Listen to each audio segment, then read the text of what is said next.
أعوذ بالله من الشيطان الرجيم. بسم الله الرحمن الرحيم. الحمد لله رب العالمين، والصلاة والسلام على أشرف الأنبياء والمرسلين سيدنا ونبينا محمد وآله وصحبه حق قدره ومقداره العظيم. رب اشرح لي صدري ويسر لي أمري واحلل عقدة من لساني يفقهوا قولي.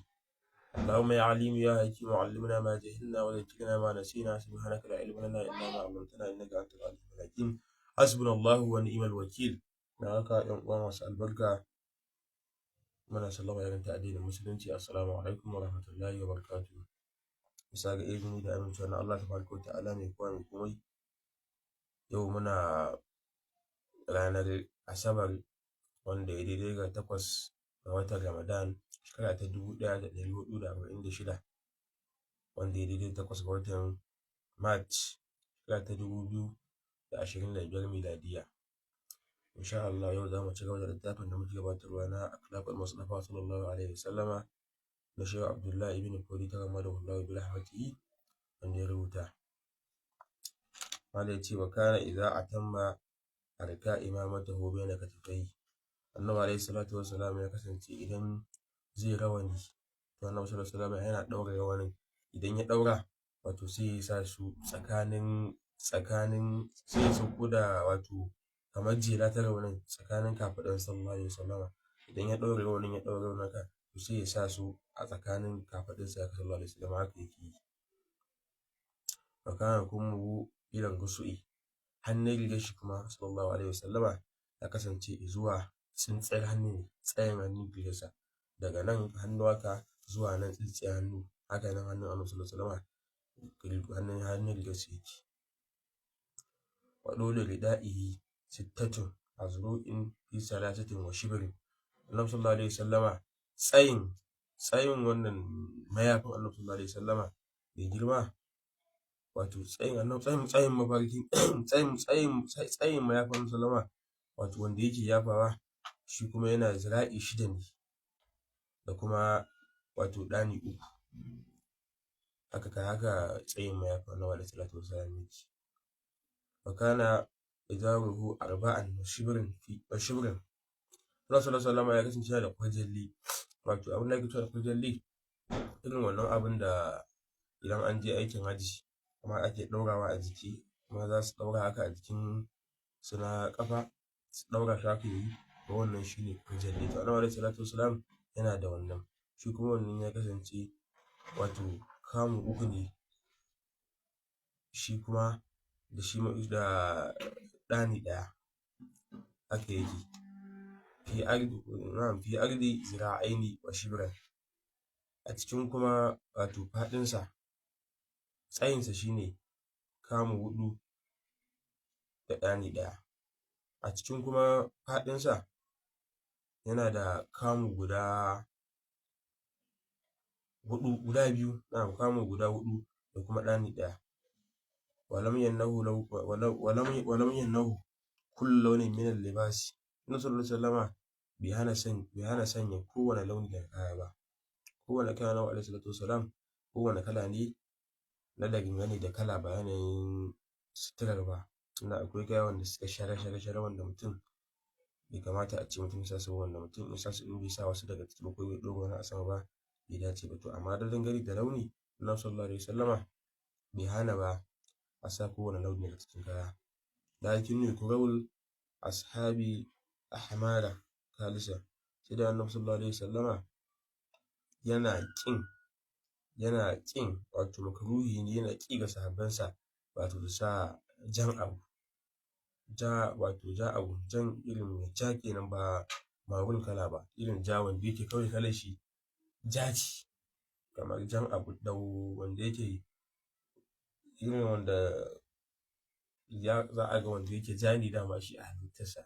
Shi yadin da aka kirkire shi ja ne, ba wai marun bane. Amma idan marun ne, wannan shi ba ja za a kira shi ba, sannan shi mai ɗan duhu ne. Shi ne wanda zamu ga da yawa daga cikin huluna dara suna wannan kalar ta marun. Amma ja, Annabi alaihi salatu wasallam yana ki ga sahabbansa ga sun sa. Wa kana lahu sara'ibilun. Annabi sallallahu alaihi wasallam ya kasance a tare da shi yana da wando sallallahu alaihi wasallama. Wa yalbasul katama. Annabi sallallahu alaihi wasallama yana sanya zobe. wa yaj'alul fassahu mimma yali kaffahu, yana sanya wannan zoben wato a hannunsa wajen kyallin wajen adon da muke sawa a nan haka. To annabi sallallahu alaihi wasallam baya barin shi a nan kamar yadda muke bari, sai dai ya juyo shi ya dawo da shi nan ciki. Haka annabi sallallahu alaihi wasallam yake sanya zoben sa. Wa yatabaqallahu bi ridaihi taratan, wani lokaci yana naɗe kansa da rawani sallallahu alaihi wasallam, ya sa rawani aka kansa ya naɗe sallallahu alaihi wasallam. Wa yatunku alal katifai ukra, wani lokaci kuma yana sakin shi haka irin yadda za a ɗora wani haka, sai ya to haka akan wato kan kafaɗinmu. Annabi sallallahu alaihi wasallam ya sa mayafin haka, ya sa haka, to sai ya taɓa kan haka. Wani lokaci kuma yana sawa ne sai ya ɗaure. Wani lokaci kuma yana sake shi haka, kawai ya ɗora shi haka sai ya taɓa haka nan kan kafaɗu. Wa kana kasiran mimma yaltawul imamata min tahtil hinki, wato annabi sallallahu alaihi wasallam ya kasance da yawa daga cikin lokacin da yake wato lokacin da yake ɗaura yadda yake ɗaura rawaninsa mai girma sallallahu alaihi wasallama, yana ɗaurawa ne daga wato kan saman goshinsa, daga nan annabi alaihi salatu wasalam yake ɗaura rawanin. Wa yakuna ma'a ashabihi wa azwajihi zawaidin minhum, annabi sallallahu alaihi wasallama yana kasancewa shi da sahabbansa masu girma da matayensa radwanullahi alaihim kawaidin minhum, kamar ɗaya daga cikinsu. Wato idan ya shiga cikin sahabbansa, idan za su yi tafiya ko suka zauna a majalisi ko suna wani aiki, to za ka tabbata, za ka yi tunanin cewa, za ka tsammaci cewa wannan kamar ba shi ne wanda ya fi kowa ba. Sai ka tunanin cewa wannan ba shi ne, kamar ba shi bane shugaban talibai, saboda yanayin yadda yake ƙanƙan da kai da nuna cewa annabi sallallahu alaihi wasallama shi mutum ne kamar kowa, yana ƙanƙan da kai a cikin al'umma sallallahu alaihi wasallam. To yana zama a cikin matansa da cikin sahabbansa, yana nuna cewa kamar duk ɗaya in ka gansu, kamar za ka ɗauka mutum ne sun taho shi da abokanansa su biyar. To duk za ka ɗauka duk cewa abokanai ne, sa'anni ne, tare da su aka yi komai da komai. To haka za ka ɗauka, haka za ka yi tunani, bayan kuma ba haka bane ba. To haka annabi sallallahu alaihi wasallam yake, in ka gan shi da sahabbansa za ka tunanin cewa wa'annan ai kamar da abokanai ne, da abu ne. Sai dai amma ka ɗan yi mu'amala ko yaya, za ka ga hasken annabi sallallahu alaihi wasallama ya bayyana a gare ka, domin dama shi annabi sallallahu alaihi wasallama in dai ka san shi, ko baka san shi ba, in dai gan shi sai ka gane shi, saboda babu kamar sa. Gashi nan a cikin kissa ta Bahira, wanda ya zo a cikin sirar Nabi sallallahu alaihi wasallama, wanda lokacin da suka tafi zuwa Sham domin kasuwanci, suna tafiya, to shi dama Bahira ya zuma yana daku, yana sauraro, yana zuba ido tunda ya ji an faɗa annabi sallallahu alaihi wasallama a cikin Attaura da ya gani. To yana da ilimi, shi malami ne shi sosai, ne Attaura malami ne masani na addini ba Allah. Sai ya zauna ya kafa gida da itace a jikin wata itaciya tana opposite gidan, kuma a cikin tarihin da ya gani ya ga cewa ba makawa dole sallama zai wuce ta wannan wajen. Suna cikin tafiya sa annabi sallama da shi da babbansa Abu Talib radiyallahu ta'ala anhu, suna cikin tafiya sai suka samu waje, wajen ana samu zauna a huta, a ɗan matafiya su samu sa'ida a wajen su huta. To sai annabi sallallahu alaihi wasallama da shi da babbansa Abu Talib suna daga cikin wanda suka tsaya a wajen. Daga tsayawar sallallahu alaihi wasallama, malam Bahira sai ya hango wani mutum sallallahu alaihi wasallama, wanda tun a lokacin ma fa ba a bashi risala ta annabta ba. Tun a lokacin sallallahu alaihi wasallama yana da ƙananan shekaru a rayuwar shi ta duniya. To amma tun a lokacin, tun kafin Allah subhanahu wataala ya bashi risalar, amma tun a lokacin ya ga alamu, ya fahimci cewa wannan annabi ne. Bahira yana zaune ya hango wannan bawan Allah, shi kaɗai ne wanda wato ya fi kowa haske. Duk cikin wanda suka to ya fi kowa haske da kyau na fuska. Sannan idan suka jeri da wani, sai ka ga ko da wancan ɗin ya fi shi, sai ya fi shi. In a tsayi ne sai ya fi shi. Idan mutum kuma duk yadda mutum yake annabi sallama ka yi za ka aka yi zama. Sannan kuma sai ya fahimci cewa girgije ma ya zo yana mai inuwa. Sai bai ga yana ganin wannan, sai ce to fa, ce to wannan jiya da aka shine annabi ƙarshen zamani wanda zai zo. Sai ya zo ya ce dan Allah, ina baban wannan gulamin, ina baban wannan bawan Allah. sai Abu Dalib aka ce gashi nan ni ne. Sai Bahira yake tambaya yake cewa idan wanda na sani ne, wanda na ji labari, wanda na karanta, maraya zai zama ba wai ɗa ba. Sai ya ce haka. Sai ya ce to wannan abin da yake faruwa idan ka wuce da shi nan ka shiga zuwa Sham. Yahudawa suna da kissa da Annabi sallallahu alaihi wasallam, wanda suna ganin shi za su gane shi ne wannan bawan Allah. Suna ganin shi za su gane cewa shi ne, kuma idan sun gan shi za su cutar da shi. Ta ce a wajen Bahira ya faɗa mai cewa wannan shi ne annabin ƙarshen zamani wanda Allah tabaraka ta'ala zai aiko. Ya faɗa Abu Talib ya ce saboda haka ka juya da shi zuwa gida, kada ka ƙarasa da shi zuwa Sham, domin idan ka je da shi Sham za su fitar da shi su yi mai abin da bai dace ba.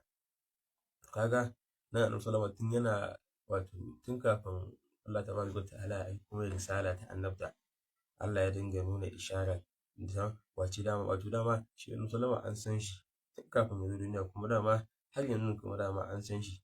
Idan muna roƙon Allah ta'ala ya ƙara mana sanin sa, ya sa mu san shi gwargwadon iko, tunda dama ai ba zai a ce Annabi sallallahu alaihi wasallam ka san shi gaba ɗaya ba, sai dai ka san wani abu. Annabi sallallahu alaihi wasallam shi da abin da aka ce na shi ne kawai kamar kogi ne, idan ka shiga cikin kogin ka yi iyo a ciki, sai dai ka je iya ruwanka, iya ruwan da iyan da kai ka fito, amma ka ce za ka iyo ko ka shan ruwa ko ka wani abu daban ba za ka iya ba. Haka Annabi alaihi salatu wassalam yake. Yakunu fi safari fi saqati ashabi, yana kasancewa sallallahu alaihi wasallama a cikin tafiya. Idan suna tafiya da sahabbansa to yana kasancewa a bayansa, a bayan sahabbansa duk sanda za su yi tafiya zuwa wani gari ne ko wata ƙasa ko za a je wani yaƙi, to Annabi alaihi salatu wassalam yana zama a bayansu. Mun ji a baya malam ya ce wa in kanu jama'atan qaddama ba'dahu, idan jama'a ne da yawa Annabi alaihi salam yana zama a bayansu. Ya ce kuma wa in kanu salasatin masha bainahum, idan su uku ne zai zauna a tsakiyarsu. Idan kuma sun haura guda uku suna da yawa jama'a ne, sai ya ce to zai zama a bayansu. To ma ga shi da kawo ba wannan akan tafiya ce, wancan kuma yana magana ne akan tafiya na unguwa, wanda a ce a cikin garin Madina akwai wata unguwa da za a je, ko wani gida da za a je, ko masallaci, ko zuwa mara lafiya da za a je a kusa, to a can ita yake nufi. Nan kuma ya ce fi safari, a cikin tafiya. Tafiyar ta danganta da tafiya ce wadda za a yi ta daga wani gari zuwa wani gari, yaƙi ne za a tafi da makamantan haka. Da ajilil munqaddiina, domin cewa dukkanin wanda suka kasa, suka gaza, ba za su iya ba, wanda ba su da ƙarfi suna cikin tafiya. An san hali na tafiya, ko a yanzu mutum yana tafiya a cikin mota da iska da komai, wani yana iya kamuwa da ciwo na yaji yana amai, ko yana zazzaɓi, ko wata cuta tashi ko farfaɗiya ko wani abu makamancin haka. To ko a yanzu mun ga ana ballantana cikin nasu lokacin su ma akwai wanda ana tafiya ana samu ya gaza, wata rashin lafiya ko wani jikin shi ya tashi ko wata cutar shi ko na gudar shi ko wani abu, ko kuma kayansa su faɗi wanda yake guzurinsa ne, wani abu nashi da yake da muhimmanci da makamantan haka. Wayar lifu'un wa yad'u lahum, Annabi sallallahu alaihi wasallam to sai ya ɗauka kuma ya kira su ya ce musu cewa ya tallabe su. Idan abin da za a taimaka wa mutum ne na rashin lafiya, sai a duba shi a mai magani sannan a ci gaba da tafiya. In kuma wani kaya ne suka faɗi, Annabi sallallahu alaihi wasallam sai ya ɗauki wannan kayan sai ya tafi da su a bawa mai shi ana tsaya. Annabi sallallahu alaihi wasallam to haka yake yi. Anan za mu tsaya. Abin da muka yi azizi Allah tabaraka wa ta'ala karɓa ya sa mana a mizani.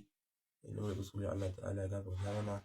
أقول قولي هذا وأستغفر الله لي ولكم ولجميع المسلمين. والسلام عليكم ورحمة الله وبركاته. مع السلامة.